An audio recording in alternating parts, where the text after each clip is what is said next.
స్తుతిపాత్రుడా మీకు వందనాలు, స్తోత్రములు, స్తోత్రము నాయన. ఈ దినము నిర్గమకాండం 23:25. నేను నీ మధ్య నుండి రోగము తొలగించెదను.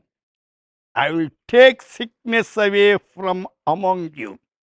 तेरे बीच में से రోగ్ దూర్ కరేగా. అయితే ప్రియులారా, మనకు అనేక జబ్బులు లోకములో ఎట్లొచ్చాయి జబ్బులన్నీ? అయితే దేవుడు జబ్బులు పంపించాడా?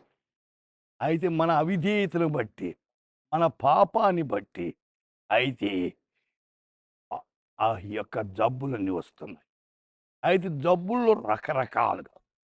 అయితే గమనించండి, ఎందుకు వస్తున్నాయి జబ్బులు? మొదటి కారణం, దేవుని ఆజ్ఞ మీరితే వస్తున్నాయి.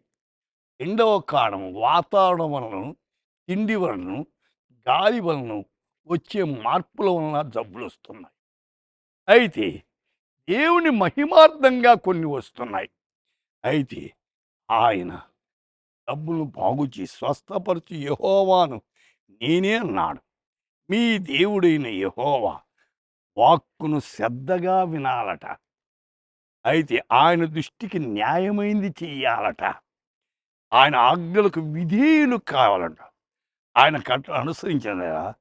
నేను ఐగుప్తులో కలుగజేసిన రోగములు ఏది నీకు రానియను. నిన్ను స్వస్థపరచు యెహోవాను అన్నాడు.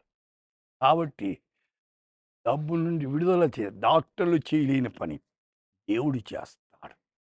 ఆయన స్వస్థపరిచేవాడు. అయితే దిగులు పడద్దు.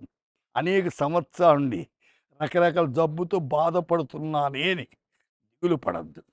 అయితే ఆయన నీకు సహాయం చేస్తాడు. ద్వితీయోపదేశ కాండం 7:15లో యెహోవా నీ యొద్ద నుండి సర్వరోగములు తొలగించి, కొన్ని రోగాలని చెప్పలే, సర్వరోగం తొలగించి ఈ వెరిగి ఉన్న ఐగుప్తు కఠినమైన క్షయవ్యాధులన్నింటినీ నీకు దూరపరుస్తాడు. అయితే నిన్ను ద్వేషించు వారందరికీ మీదికి వాడిని పంపి, ఎవరైతే నిన్ను ద్వేషిస్తారో వాళ్ళను దేవుడు, కాబట్టి ప్రభువు మీద ఆనుకుంటే దేవుడు మన కృప చూపిస్తాడు. దేవుని మీద ఆనుకోనండి. దేవునికి దూరం కావద్దండి. ప్రార్థన చేద్దాం. ప్రభువా, మా ప్రియులు ఎంతమంది ఈ యొక్క యూట్యూబ్ ద్వారా వింటున్నారు, ఎంతమంది రకరకాల బలహీనతలో ఉన్నారు. ఏ బలహీనతైనా, ఏ జబ్బైనా డాక్టర్లు చేయలేని పని ఆ విశ్వాసముతో బిడ్డలు మీ మీద ఆనుకొని ముందుకు సాగేదానికి కృప దయచేయమని యేసు నామమున ప్రార్థిస్తున్నాము తండ్రి. ఆమేన్.